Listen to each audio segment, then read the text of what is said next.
I went on a jungle picnic with my two sons. They tied me to a tree. Then they went to the insurance office and claimed I had passed away in an accident. Hello, my dear listeners. Before I begin my story, I would be very happy if you subscribe and hit the like button. Please write in the comments which city or country you are listening from. Now enjoy the story. That morning did not feel dangerous. It felt gentle. I woke before the alarm, the way I used to when the house still needed me early. The light coming through the curtains was soft, patient. I lay there for a moment, listening to the familiar sounds of my home. The refrigerator humming, the distant call of a bird, the floor settling as it always did. Nothing warned me. Thomas was already awake. I could hear him moving in the kitchen, careful not to make noise. He always moved that way in the mornings, as if the day itself needed time to wake properly. "Coffee?" he asked when I entered. "Yes," I said, smiling. Daniel and Lucas came in a little later, talking quietly between themselves. They looked normal, relaxed. Daniel joked about forgetting the cooler. Lucas checked his phone, then put it away when he saw me watching. "Ready for the picnic, Mom?" Daniel asked. I nodded. It'll be good to get some fresh air. And I meant it. We had not done something like this in a long time. Not all together, not without plans or obligations pulling at us from every direction. When Daniel suggested a jungle picnic, I felt something warm rise in my chest. Gratitude. Relief. Children grow up and away. When they turn back toward you, you don't question the direction. You open your arms. The drive was quiet in a comfortable way. Trees lined the road, growing closer together the farther we went. I watched sunlight move across the dashboard, thinking about nothing important at all. At one point, I glanced at Thomas. His eyes were on the road, but his jaw was tight. "You okay?" I asked softly. "Yes," he said. "Just thinking." I let it go. People are allowed their thoughts. When we arrived, the forest felt welcoming. Tall trees, cool shade, the smell of earth and leaves. It reminded me of earlier years, when time felt slower and children laughed without checking the world first. Daniel carried the bag. Lucas walked slightly behind me. Thomas stayed close, as he always did. We walked deeper than I expected. "That spot looks good," Daniel said, pointing ahead. The path narrowed. The light shifted. My steps slowed, not from fear, but from instinct. "Maybe here is fine," I said. Daniel smiled. "Just a little farther." That was the first moment something felt off. Not wrong, just misaligned. A small pause inside me that asked for attention. I ignored it. Mothers are trained to ignore themselves. We stopped near a large tree. Its trunk thick and steady, roots spreading wide across the ground. Daniel set the bag down. Lucas didn't look at me. The rope came out quickly. For a second, my mind refused to accept what my eyes were seeing. Rope belongs to preparation, not family outings. I opened my mouth to ask a question, but Daniel's hands were already on my arms. "Wait, what are you doing?" I said. The rope was rough, cold. It scraped my wrists as Lucas pulled it tight. My back hit the tree, the air leaving my lungs in a sharp burst. "Stop," I said. Not loudly, calmly. "You're hurting me." Daniel's face was steady. Too steady. "We need the money more than you," he said. The sentence landed cleanly, like it had been practiced. "My insurance," I whispered. Lucas swallowed and turned his face away. They tied the knot carefully. That hurt more than the rope. "Why?" I asked. "You can talk to us. We can figure something out." Daniel shook his head. "This is the only way." The forest listened. They stepped back.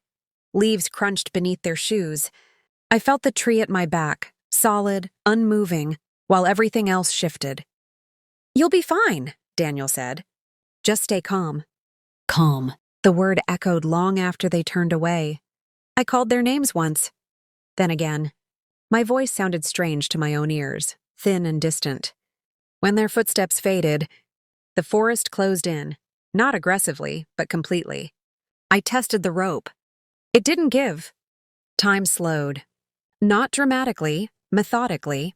Minutes stretched into something heavier. My arms burned. My shoulders ached. I shifted my weight carefully, afraid of making things worse. Every sound made me lift my head. Wind through leaves. A bird taking flight. Something moving far away. I began to understand.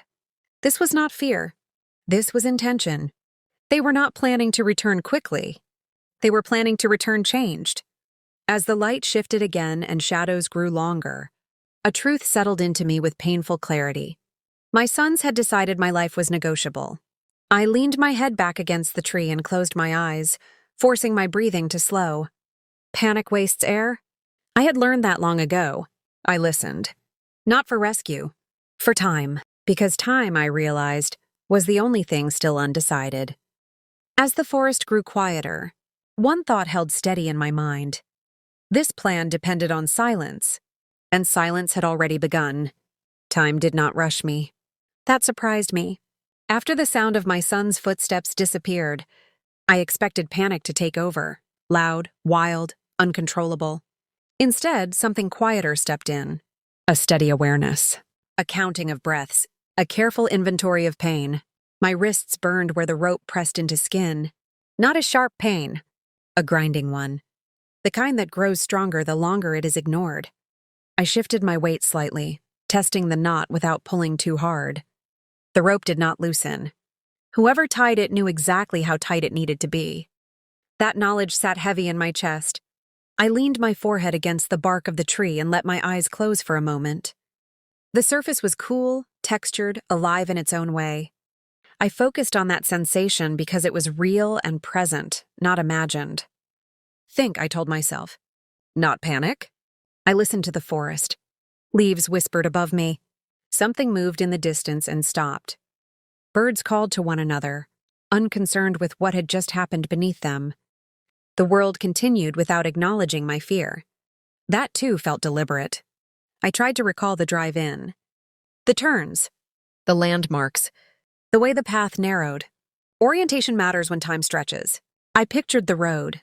The bend where Daniel slowed. The place Lucas said nothing. They chose this spot, I realized. Not randomly, carefully. That understanding tightened something behind my ribs. I tested the rope again, slower this time. My hands were tied behind me, wrists crossed. The knot sat just out of reach, firm and compact. No loose ends, no mercy. I stopped pulling. Fighting the rope would cost strength I could not afford to lose. I needed clarity more than force. I shifted my attention inward. Breathing first, then balance, then listening. The forest did not sound threatening. That was the most unsettling part.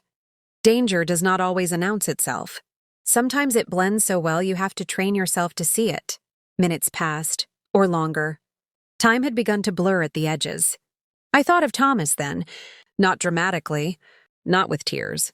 Just a quiet image of him in the kitchen that morning, handing me coffee, asking if I was ready. I remembered the way his jaw had tightened on the drive, how he had said he was just thinking. He had heard something I hadn't. That thought steadied me.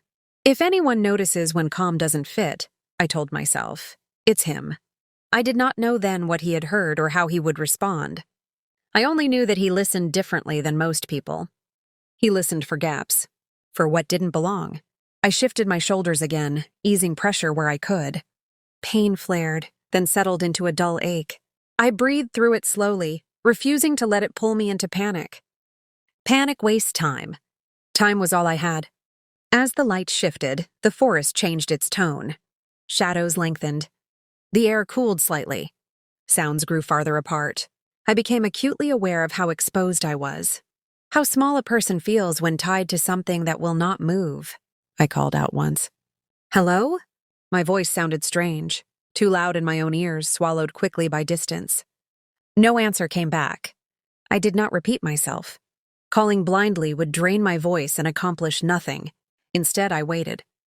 Waiting is not passive when done correctly. It is an active choice to conserve and observe. I studied the rope again, this time with my fingers rather than my eyes. Rough fibers, no give. Fresh, not frayed. They had prepared. The realization came slowly, but when it did, it landed hard. This was not desperation. This was planning. My sons had not acted out of fear or impulse. They had discussed this, agreed on it. practiced it enough to do it calmly. That calm, that had been the most terrifying part. I thought of Daniel's voice. We need the money more than you.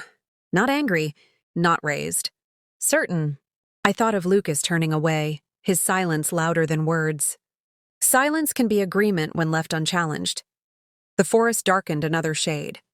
I felt the first real wave of fear then, not because of animals or night or the rope, but because of what this meant going forward. Even if I survived, something essential had already broken. Trust, once cracked, does not return whole. I forced my mind back to the present. What can you control? I asked myself. Breathing. Posture. Attention. I adjusted my stance slightly, pressing my back more firmly against the tree to take pressure off my arms. The movement sent pain through my shoulders, sharp enough to make my vision blur for a moment. I stopped. Breathed. Counted. 1, 2, 3. The pain settled into something manageable. I listened again. Somewhere far off, a sound carried, too distant to identify. A vehicle? Wind through branches? My heart lifted and then steadied. Guessing would only exhaust me, I focused instead on staying present. Hours passed. Or what felt like hours. The light thinned, turning the forest into a series of shapes rather than details. My body grew stiff. My fingers tingled, then numbed. I spoke quietly to myself, not to be heard, but to stay anchored. You're here, I whispered. You're breathing. You're thinking. Thinking mattered most. I wondered what Daniel and Lucas were doing at that moment. Driving home? Rehearsing what they would say? Imagining the trip they planned to take with money that was not yet theirs? The thought did not make me angry. It made me clear. Clarity has weight. It presses down on illusion until there is no room left for it. I lifted my head and looked toward the path they had taken. It was barely visible now, swallowed by shadow. They won't come back tonight, I said quietly. Saying it out loud made it real, and strangely easier to accept. I settled into the waiting with intention. If rescue came, it would need me alive, conscious, aware. I refused to slip into despair. As darkness crept closer, a single thought anchored itself in my mind, steady and unshaking. This plan depended on silence, timing, and disappearance. And somewhere, someone who knew me well enough would notice when those things didn't add up. As night edged closer and the forest held its breath, I knew, if help came, it would come because someone listened when calm sounded wrong. Night does not arrive suddenly in the forest. It settles. The light thins first, as if someone has turned a dial slowly instead of flipping a switch. Shapes lose their edges. Colors fade into deeper versions of themselves. Sound changes too, not louder, not quieter, just different. I noticed all of it because there was nothing else to do but notice.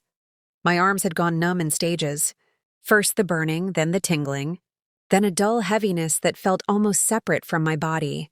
I shifted my weight carefully, pressing my back more firmly against the tree, letting its solid presence carry some of me. The tree did not resist. It simply existed. That steadiness mattered.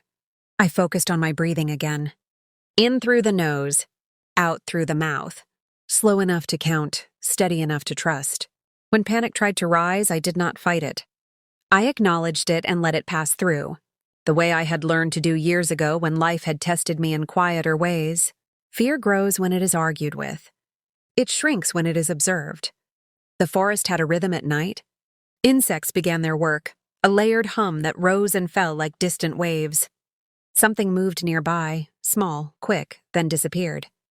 I did not look for it. Looking gives fear a direction. I thought of Thomas again. This time I pictured him later in the day, after Daniel and Lucas returned home without me. I imagined the way they would speak, calm, rehearsed, efficient. I imagined Thomas listening without interrupting, his attention catching on what didn't belong. He would notice the timing. He would notice the calm. He would notice the gaps. That thought did not guarantee rescue, but it gave my waiting shape. Hours stretched. My legs cramped slightly, then settled. I shifted again, slowly, working with the limits of the rope instead of against them. Pain flared and receded. I counted breaths until it softened. At one point, I heard a sound that made my heart jump. A distant engine. Maybe, or wind moving through branches in a way that mimicked it. I froze, listening hard. Nothing followed. Hope can be dangerous when it arrives without evidence. I let it go and returned to stillness. The cold came next. It crept in gradually, starting at my feet and working upward. I pressed my knees slightly together, conserving warmth. My jacket helped, but not enough. I focused on keeping my core steady, minimizing movement that would cost heat. Survival is practical when stripped of drama. I spoke quietly to myself again, not out of fear, but out of presence. You're here. You're thinking. You're not done. Words can anchor when the world feels unmoored. As the night deepened, my thoughts grew clearer instead of scattered. That surprised me. I expected exhaustion to blur everything. Instead, clarity sharpened, as if my mind understood that precision mattered now more than ever. I revisited every moment of the day, not to punish myself, but to understand. Daniel insisting on walking farther. Lucas staying quiet. The rope ready. There had been signs. Small ones. Easy to excuse. I did not shame myself for missing them. Experience had taught me that hindsight is always louder than instinct. What mattered now was not what I had missed, but what Thomas would catch. I imagined him standing in the kitchen, listening as Daniel and Lucas explained. I imagined the way he would tilt his head slightly, the way his eyes would narrow just enough when something didn't align. Thomas did not argue with stories. He tested them against reality. That testing would take time. Time was the currency I had to manage. I adjusted my stance again, wincing as sensation returned sharply to my wrists. I breathed through it, refusing to let it steal my focus. The pain meant circulation was still there. That was good.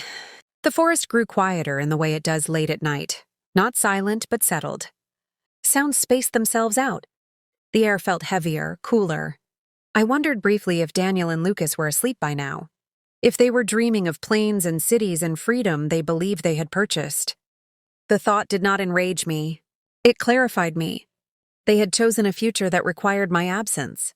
I chose a present that required my attention.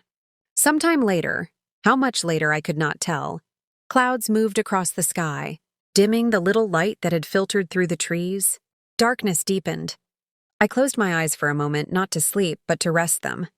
I did not let myself drift. Sleep could steal time I needed to remain aware.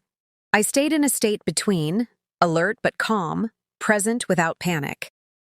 That balance was difficult but possible. A sound broke the rhythm suddenly. Not close, not far. Different.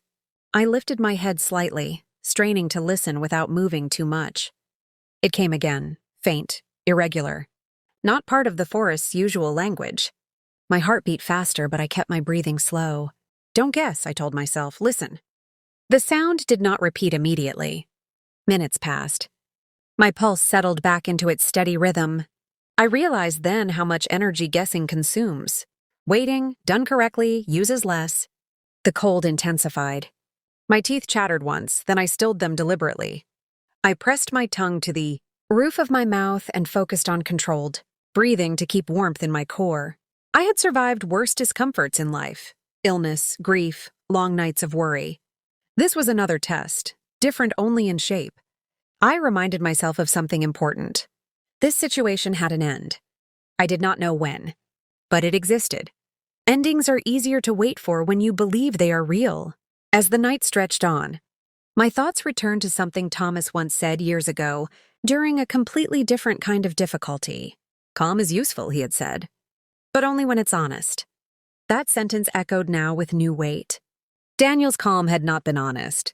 Lucas's silence had not been empty. Thomas would hear that. I pressed my back against the tree again, grounding myself in its solidity. The bark scraped slightly against my jacket, a small, real sensation that pulled me firmly into the present. I'm still here, I whispered. The words were not a plea. They were a statement. The forest did not respond. It did not need to. Somewhere beyond the trees, beyond the darkness and the waiting, listening was turning into action. I did not know how or when, but I trusted that listening had already begun.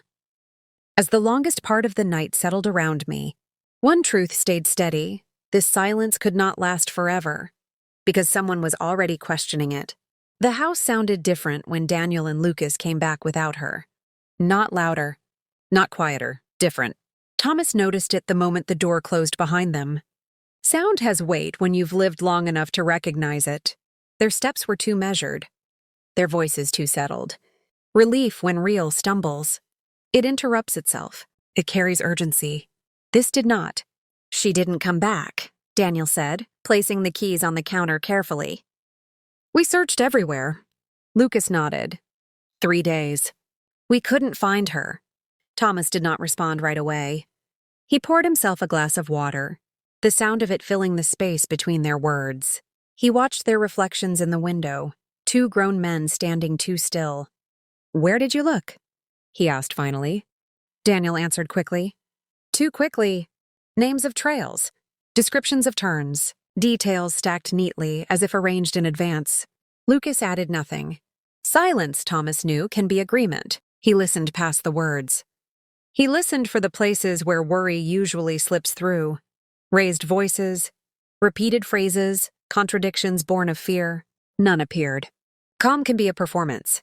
Thomas nodded once slowly. You should rest, he said. You look tired. They accepted that easily. Too easily. Daniel glanced at Lucas. A brief look that lasted just long enough to be noticed by someone trained to notice such things. When they went to their rooms, the house settled again, but not into peace. Into alertness. Thomas stood alone in the kitchen for a long moment, the glass of water untouched in his hand. He replayed the morning in his mind, the coffee, the picnic talk, the way his wife had smiled. He remembered the tightness in his jaw on the drive, the unease he hadn't named out loud. Unease is information. He walked to the bedroom and opened the drawer where he kept the small things. Items he hoped never to need. The audio recorder lay where he had placed it weeks earlier, after overhearing a conversation. That had stopped too. Quickly when he entered the room. He had not accused. He had not confronted. He had prepared. He reached for his phone and checked the tracking app. The device was still inactive just as he had left it. He did not turn it on yet. Timing matters when truth is moving. Down the hall, the house creaked softly as it cooled. Thomas listened. Doors closed. A shower ran. Ordinary sounds performed convincingly. Too convincingly. He sat at the table and waited. Waiting is not passive when done with intention. It sharpens perception. It lets patterns show themselves without force. An hour passed. Then another. When Daniel and Lucas emerged again, they spoke about reporting her missing. About procedures. About how these things are done. Their language was procedural, not panicked. Thomas nodded. In the morning, he said. We'll do it properly. They agreed and went to bed. Thomas did not.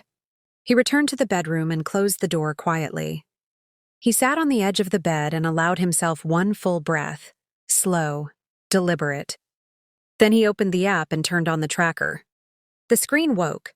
At first there was nothing. He waited. A dot appeared. It did not move.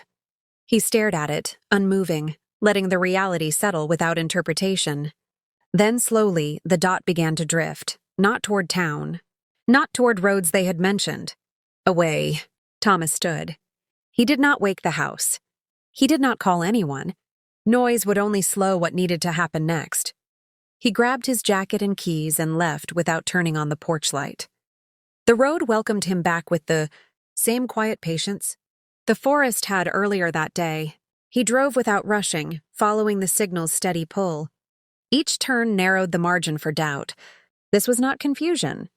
This was direction. When the pavement ended, he parked and continued on foot. The forest at night does not threaten when you move with respect. He listened for the ground beneath his feet, for the rhythm of his own breathing. The dot stopped. Right there. Thomas slowed further. He called her name once, softly, not wanting to spook hope into silence. Nothing. He moved again, scanning with his phone's light in careful arcs. The beam caught rope first, then hands, then the familiar curve of her shoulder. Relief did not rush him. Training took over. I'm here, he said, steady and certain. He cut the rope without haste, supported her weight as it shifted, wrapped her in his jacket.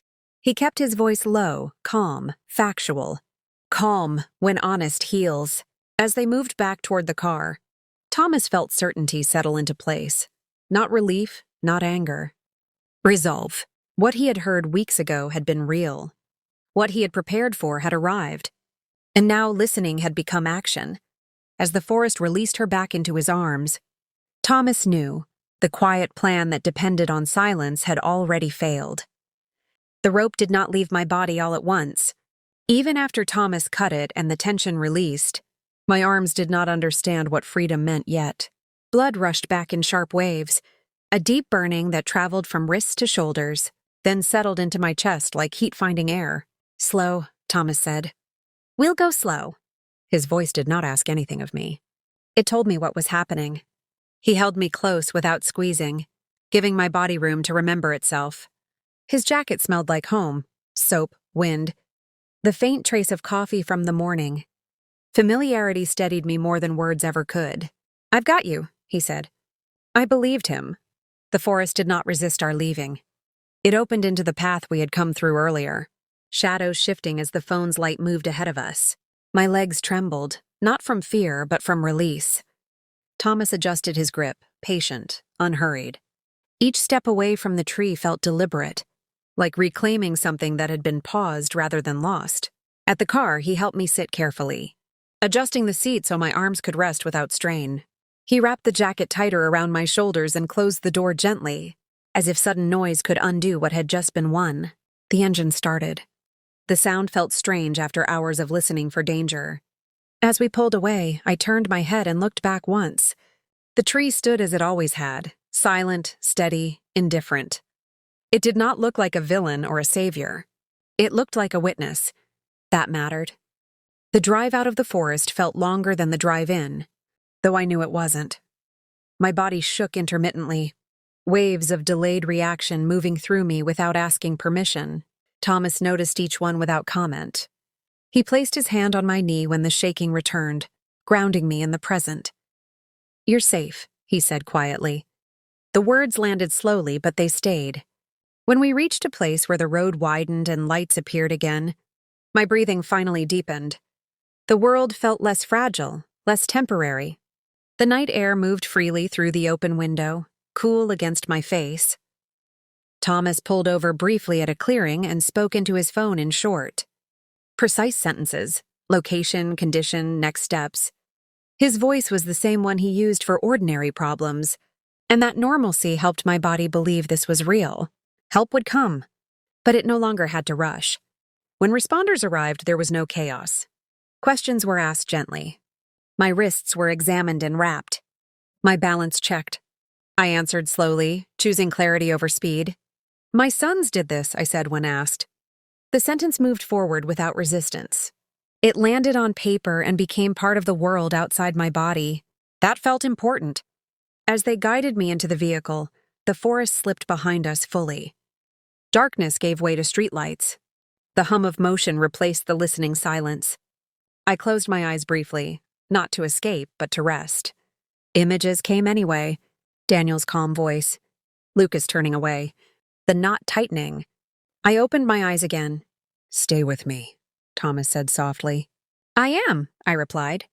At the medical center, brightness returned aggressively. Clean smells, smooth surfaces, people moving with purpose. My body responded by stiffening again, unsure how to transition from survival to safety. Thomas stayed close, his presence a constant line I could follow. They examined my arms, my shoulders, my back.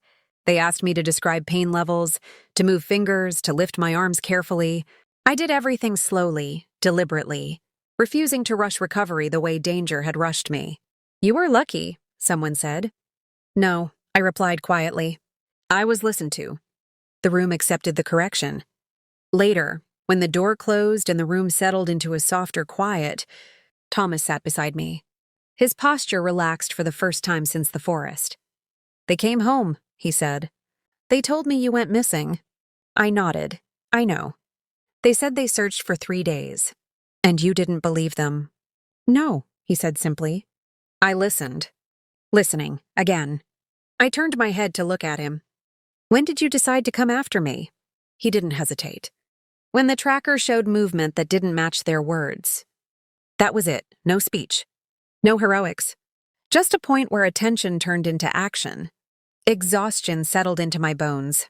Not the dangerous kind, but the honest kind that follows survival. Sleep came in short, clean stretches. Each time I woke, Thomas was still there. In the early hours, when the building grew quiet and machines hummed softly, I realized something that surprised me with its clarity. I had not survived because I was strong. I had survived because someone listened early enough to act. Strength had followed, not the other way around. That understanding changed the shape of everything that came next. As dawn softened the night outside the window, I knew the rescue had ended the waiting, but the reckoning was just beginning. I wasn't supposed to be alive on paper. That realization came quietly, not in a hospital bed or under bright lights, but later, back home, when the house had returned to its ordinary sounds. The refrigerator hummed. A clock counted seconds without urgency. The night outside pressed softly against the windows. Thomas placed a folder on the table. "They filed a report," he said. I did not ask who they were. I already knew. He slid the papers toward me. Dates, times, carefully, chosen words that described my absence, as if it were already permanent. The language was clean, procedural, convincing. "Accident," I read aloud. The word sat there, pretending to explain what had been planned with rope and calm voices. "How long after?" I asked. "Too soon," Thomas replied. "Sooner than worry usually allows." That detail mattered. Real fear hesitates. It stumbles. It repeats itself. This report did not. It moved forward confidently, as if time were an ally. I felt a strange steadiness settle into me. Not anger, clarity. "They thought silence would finish it," I said. Thomas nodded. "They thought paperwork would do the rest." We did not rush to respond. Rushing would only feed their timeline. Instead, we read everything carefully, letting inconsistencies reveal themselves without force. The house felt different now, not unsafe but sharpened. Every sound seemed to carry information. I noticed how Thomas listened, how he placed the folder back where it could not be missed. That night, sleep came unevenly. When I woke, my wrists ached dully, reminding me that survival leaves marks even after danger ends. I pressed my hands together and breathed until the ache softened. Morning brought phone calls, polite voices, careful questions, requests for confirmation. I answered slowly, choosing words that needed no correction later. "Yes, I am alive. Yes, I was taken into the forest. Yes, my husband found me. Facts do not require decoration." Later that day, Thomas received another call. He listened without interrupting, his face unreadable. "They're moving ahead with the claim," he said after hanging up. I sat down. "They think I'm gone. They think you can't contradict them," he replied. I looked at the papers again, then at my hands, bandaged, real, warm. "We won't correct them yet," I said. Thomas met my eyes. He understood immediately. Timing matters when truth is moving. The next days passed slowly. Too slowly. I moved carefully around the house, rebuilding strength, letting my body catch up to what my mind already knew.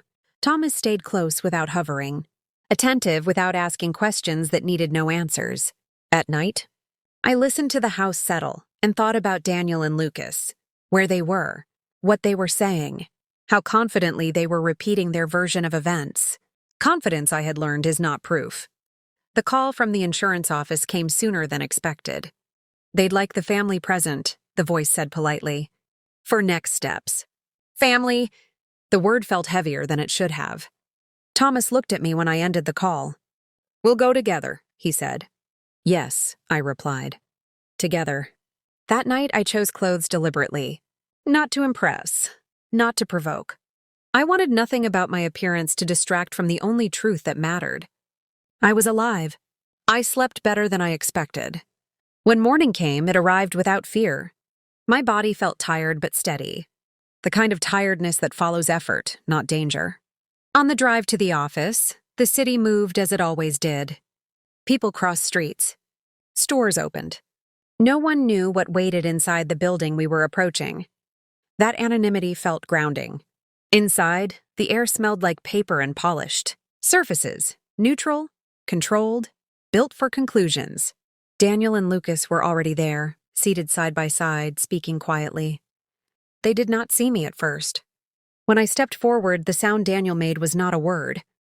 It was a sharp intake of breath that had nowhere to go. Lucas's face drained of color, his eyes dropping to the floor as if the ground might hold him better than the truth. "I'm alive," I said.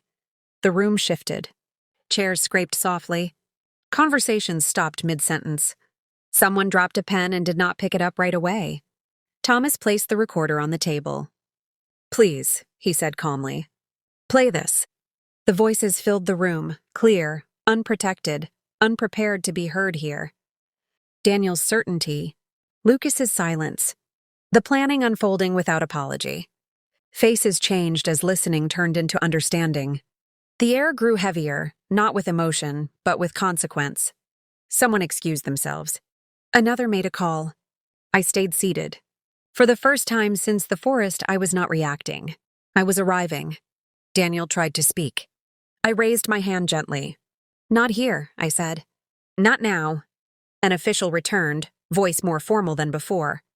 "This process is paused immediately," they said. "There are serious concerns regarding the report filed." "I understand," I replied. "We'll need to contact authorities." "I understand that too." As Daniel and Lucas were escorted out, Lucas paused briefly. "I didn't think you'd come," he said quietly. "I didn't come," I replied. I arrived. Outside, daylight felt honest. The air moved freely. The city continued without acknowledging what had just changed inside those walls. As we walked away, I understood something that settled into me with calm certainty. Paper can claim anything. Truth only needs presence. As the doors closed behind us, I knew what began with a rope would now move through the world in daylight. The room did not belong to me, but it listened to me anyway. That was the first thing I noticed when the recorder played. The walls were neutral. The chairs were ordinary. The people around the table had learned to keep their faces composed. And yet, when the first sound came through the speaker, the scrape of leaves, the pause before a voice, everything leaned forward. Listening changes posture. I kept my hands folded in my lap. My wrists still ached dully, a reminder that the body remembers before the mind finishes processing. Thomas sat beside me, still attentive.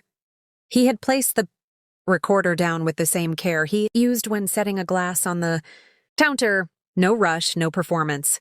The voice came through clearly. "Stay calm." Daniel's voice, steady, controlled. The same tone he used when explaining small decisions as if they were inevitable. A pen stopped moving. Lucas did not speak at first. His silence followed Daniel's words like punctuation, turning instruction into agreement. Silence has a sound when it repeats. "We need the money more than you do." The sentence did not change. It did not wobble. It did not apologize. It existed exactly as it had in the forest, flat, certain, complete. I watched the faces around the table this time, not my son's. I watched the way brows tightened, how eyes flicked briefly toward one another. I watched how people who had heard many stories before recognized, planning when it presented itself calmly. The recording continued. Timing, routes, the quiet confidence of people who believed silence would do the rest of the work for them. When the device clicked off, no one spoke immediately.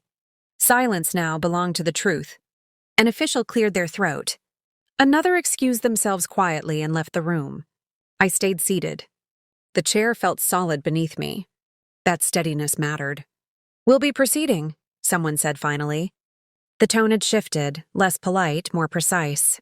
I nodded once. Outside the room, daylight moved across the floor in slow bands. The building returned to its neutral hum, but something irreversible had happened inside it. Words had left private space and entered record. Record changes everything. As we walked out, Thomas did not ask how I felt. He watched how I walked. When my steps stayed even, he knew I was steady. Phone calls began later that afternoon. Careful voices. Requests for clarification. I answered with the same restraint I had practiced since the forest. Short sentences, accurate details, no speculation. Facts do not need defending when they are clear. At home, the house felt alert but not tense.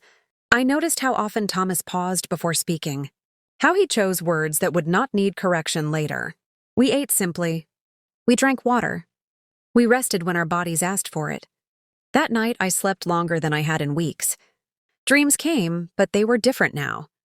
The forest appeared as a place rather than a threat. The tree stood without accusation. I woke with my jaw unclenched, my shoulders lowered. In the morning, the next call arrived. "They'll be brought in," the voice said. I acknowledged and ended the call. Thomas and I sat quietly for a moment. The house was still. The refrigerator hummed. A bird called from somewhere outside. "It's moving fast," he said. "It should," I replied. Speed won't change facts. At the station, the tone was respectful and direct. Questions came in clean lines. I answered without embellishment, repeating details I now knew by heart. The picnic. The rope. The voices. The rescue. The report. When asked how long I had been tied, I paused. "Long enough to understand intention," I said. That answer landed where it needed to. Thomas spoke next. He described listening before acting, preparation before confrontation, signal before certainty. He did not say I feared. He said I noticed. That distinction mattered. Listening had brought us here. When Daniel and Lucas were brought in, the room adjusted. Chairs scraped softly. Instructions were given. They followed them without protest. Daniel spoke first. His voice was smaller now. "We didn't mean—" An officer raised a hand. "Answer the question. Intent does not interrupt sequence. Sequence reveals intent." Lucas said little. When he did, his words were careful, incomplete. Silence again. Silence finally recognized for what it was. I was asked if I wished to add anything. "Yes," I said. The room waited. "I am here because listening happened early," I continued, "and because silence was not mistaken for truth." I did not look at them. This was not a moment for faces. The process tightened after that. Paperwork, dates, formal language. The system did what it does when enough listening has occurred. It moved. Outside, the air felt cooler, clearer. Thomas and I stood for a moment without speaking. "They can't take the words back," he said. "No," I replied. "Words don't return once they've been heard by the right ears." Back home, the house welcomed us without comment. I placed the recorder back in the drawer. It felt lighter now, as if its work had already begun to fade into record. That night I noticed something subtle but important. My body no longer flinched at ordinary sounds. A door closing did not raise my pulse. A car passing did not tighten my chest. Exposure does that. It transfers the burden from the survivor to the system. I slept deeply. In the days that followed, schedules appeared where chaos had been. Appointments were set. Timelines confirmed. The language shifted from what if to when. I did not rehearse anything. Rehearsal belongs to performance. Truth belongs to presence. When people asked how I was, I answered honestly. "I'm steady," I said. And I was. As the days organized themselves around consequence, I knew what had been heard could not be unheard. And waiting was about to change shape. The knock came early, but not suddenly. It was firm, measured, the kind of knock that carries certainty without urgency. I was standing at the sink rinsing a cup when the sound traveled through the house and settled in my chest like a known fact. Thomas looked up from the table. We met eyes. I nodded.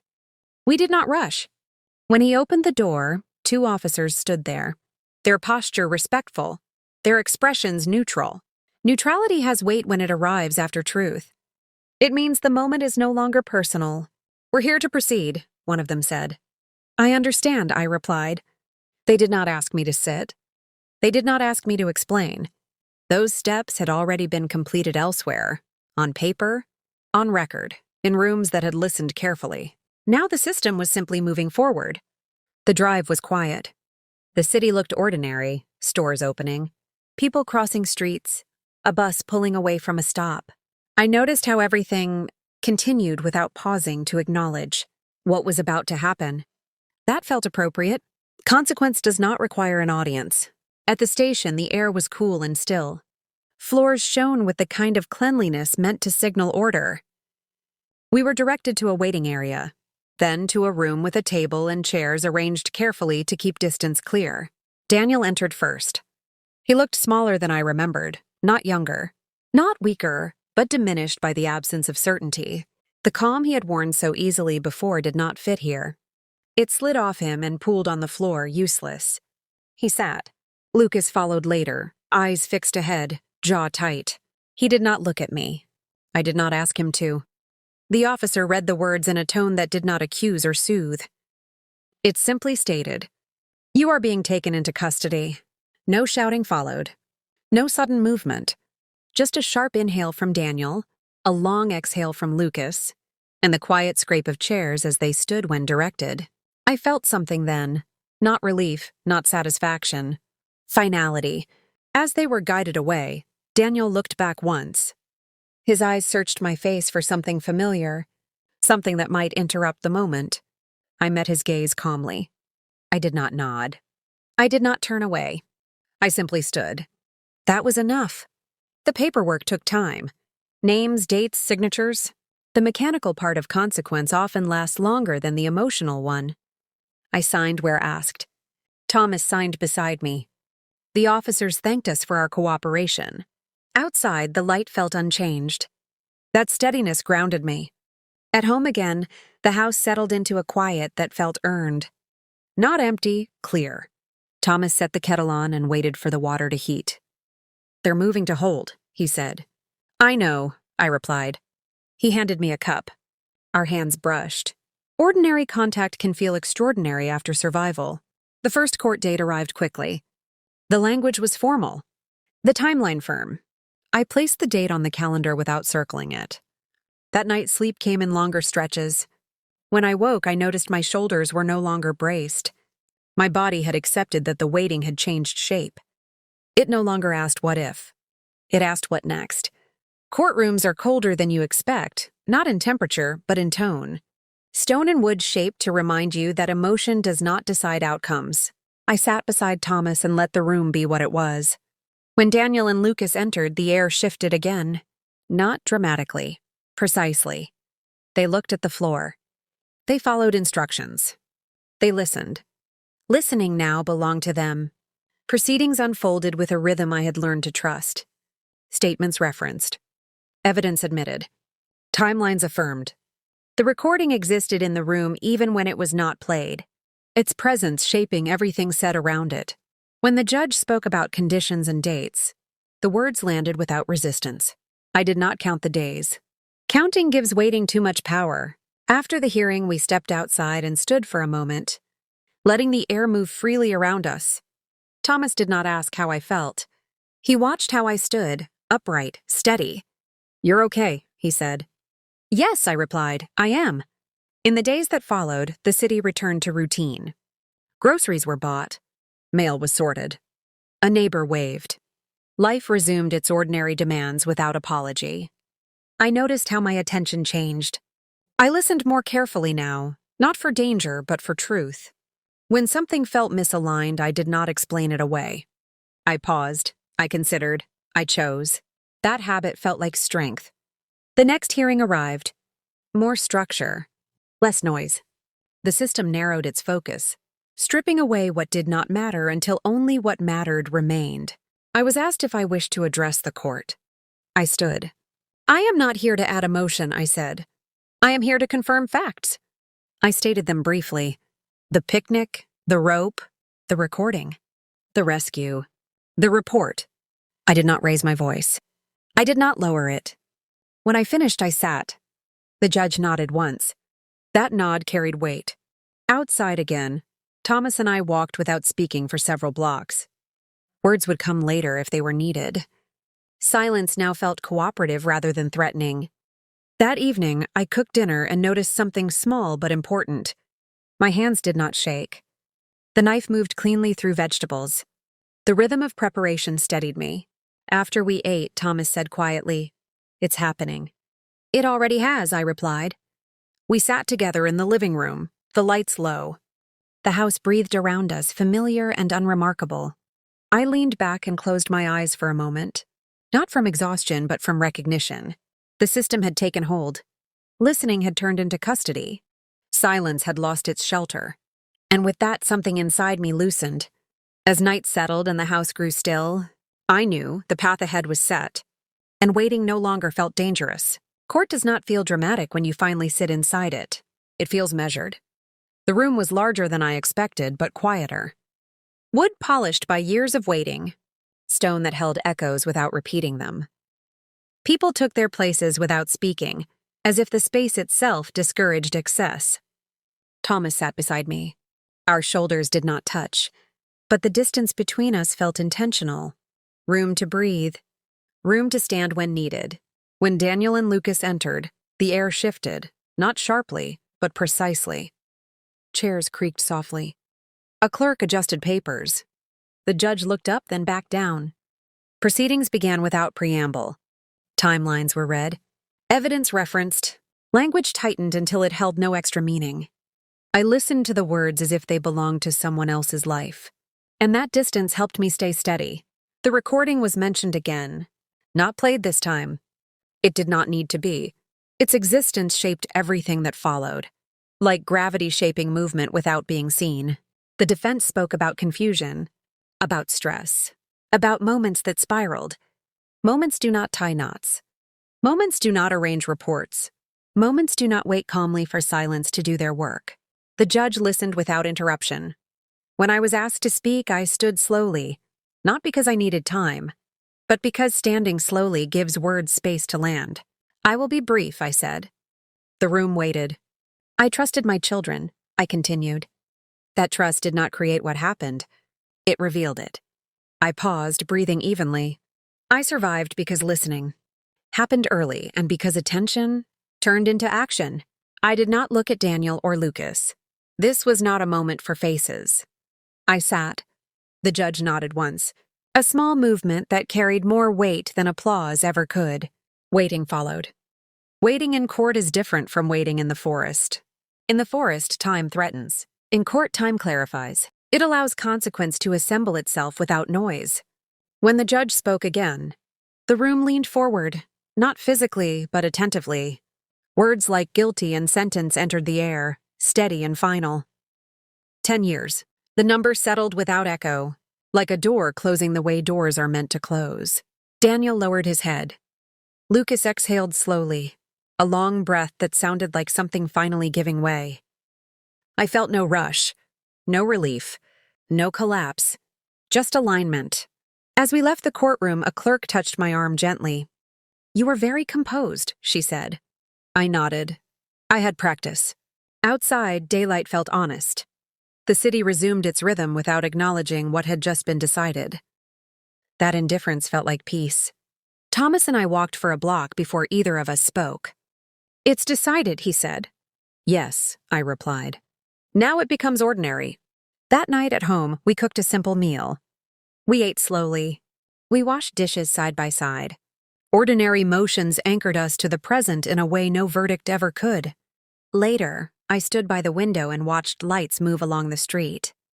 I noticed how my shoulders rested lower now, how my jaw no longer held tension by default. I slept deeply. When morning came, it arrived without urgency.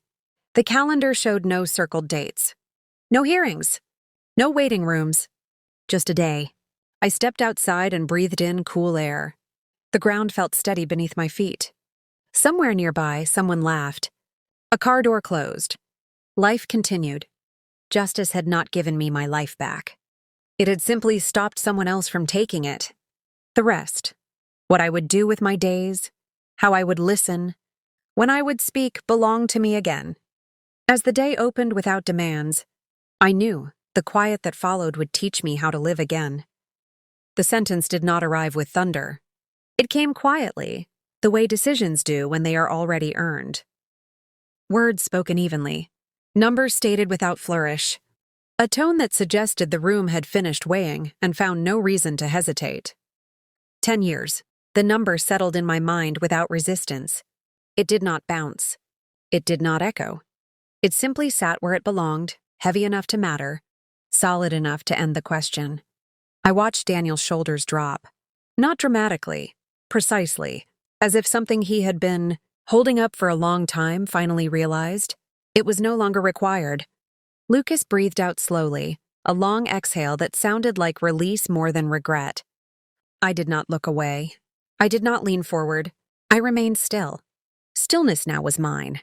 As the judge finished speaking, the room loosened in small ways. Papers shifted. Chairs adjusted.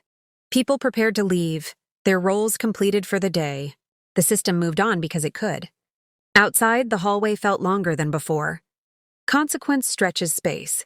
It gives time room to catch up to itself.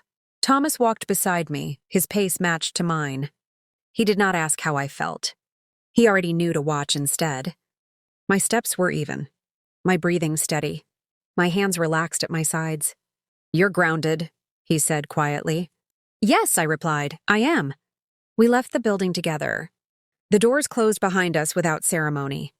Daylight moved across the street as if nothing extraordinary had occurred inside. Cars passed. A bus sighed at a stop. Someone laughed on a phone call nearby. The world does not pause for justice. It absorbs it. At home, the house welcomed us with familiar sounds. The soft click of the lock. The hush of the living room. The clock counting seconds without urgency. I placed my bag down and stood for a moment, letting my body register that nothing was required of it right now. Thomas went to the kitchen and put water on to boil. Routine steadies when the ground has shifted. "I don't feel what I expected to feel," I said. "That's normal," he replied. "Expectation doesn't survive contact with reality." We drank tea quietly. Steam rose. Cups warmed our hands. The simple act of sitting together without agenda felt like a privilege earned. Later, alone in the bedroom, I looked at my wrists. The marks had faded to faint lines, nearly invisible unless you knew where to look. The body heals the way it knows how, methodically, without commentary. Memory I knew would take longer. That night, sleep came in long, uninterrupted stretches. When I woke, the house was still.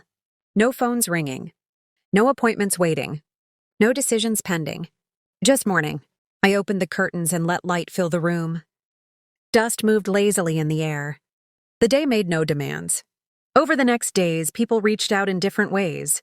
Some spoke carefully, unsure of what language was appropriate. Some avoided the topic altogether. Some asked direct questions and waited respectfully for answers. I met each approach with the same steadiness. I did not correct. I did not perform. I answered only what improved the moment.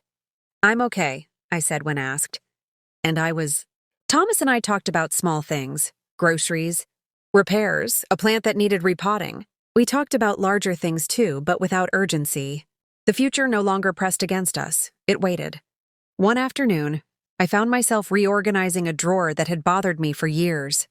Old papers, receipts, notes that no longer served me. I sorted without sentimentality. I kept what mattered. I let the rest go. "You're decisive," Thomas observed. "I'm clear," I replied. Clarity is kinder than decisiveness. It explains itself without argument. At night, dreams softened. When the forest appeared, it did so without threat, just a place that existed. I woke without my jaw clenched, without my shoulders braced. The sentence had not fixed everything. It had simply stopped the bleeding. Healing, I knew, would do the rest. One evening, as we sat on the porch and watched the light fade, Thomas asked, "Do you regret going on that picnic?" I considered the question carefully. "No," I said. "I regret ignoring the pause." He nodded. "You won't do that again." "No," I agreed. "I won't." That felt like the real sentence, the one that would guide the rest of my life. As the house settled into its familiar quiet, I understood. The punishment was complete. But the learning had just begun. After the sentence was spoken, time did not rush me. That surprised me more than anything else. I had imagined that once the court finished, life would surge forward, fast, loud, demanding decisions all at once. Instead, it returned gently, as if it knew I needed room to breathe. Mornings arrived without urgency. Evenings folded themselves into quiet without asking questions. The house taught me this first. Its sounds were familiar again, the kettle clicking off, the floor creaking softly at night, the clock counting seconds without pressure. These sounds had never left, but now they no longer startled me. They belonged to me again. Thomas noticed before I did. "You're not bracing anymore," he said one morning as we stood side by side at the counter. I thought about it. My shoulders were relaxed, my jaw unclenched. My breath moved freely without instruction. I guess I'm not, I replied. That was how healing began for me, not with declarations, but with the absence of tension. We rebuilt days slowly, not by making big plans, but by choosing small certainties. Breakfast at the same time, walks taken without destination.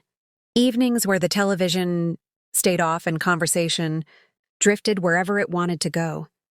We talked about ordinary things, a neighbor's new fence, a plant that needed more light, a recipe we wanted to try again. Ordinary conversation felt like a privilege. Sometimes memory arrived uninvited, a word, a smell, a moment that belonged to another version of my life. When that happened, I didn't push it away. I let it sit beside me without giving it control. Memory does not need permission to exist. It needs boundaries. I learned how to give it those boundaries gently. One afternoon, I found myself reorganizing a closet that had been untouched for years. Old coats, shoes that no longer fit my life. I sorted carefully, not rushing, not forcing decisions. You're letting things go, Thomas said from the doorway. Yes, I replied. I know what stays now. That knowledge extended beyond objects. I stopped explaining discomfort to make others comfortable. I paused when something felt off instead of smoothing it over. Silence, when chosen intentionally, felt different now. It felt protective rather than dangerous. There were moments of grief too, not loud ones. Quiet ones that came without warning. Grief for the future I had assumed would unfold naturally. Grief for the illusion of safety I once believed was guaranteed. I let that grief speak without letting it dominate. Grief, I learned, wants acknowledgement, not control. Thomas remained steady through all of it. He did not try to fix what did not need fixing. He listened the way he always had, without interruption, without needing to be the center of the moment. One evening, as we sat on the porch watching the light fade, he asked, "What feels different now?" I thought carefully before answering. "I trust the pause," I said. "I don't rush past it anymore." He nodded. "That pause saved you." "Yes," I replied. "And it will save me again." Days turned into weeks. The sharp edges of everything softened. Appointments disappeared from the calendar. Phone calls became less frequent. The world stopped asking me to explain what had happened. That felt like relief, but also responsibility. Without constant reminders, it became my job to decide how much space the past would occupy. I chose to give it context, not control. I returned to the park where I had once sat in silence, watching people pass. This time I walked farther. I noticed details again, the way leaves gathered at the edge of the path, the sound of footsteps behind me that no longer made my heart race.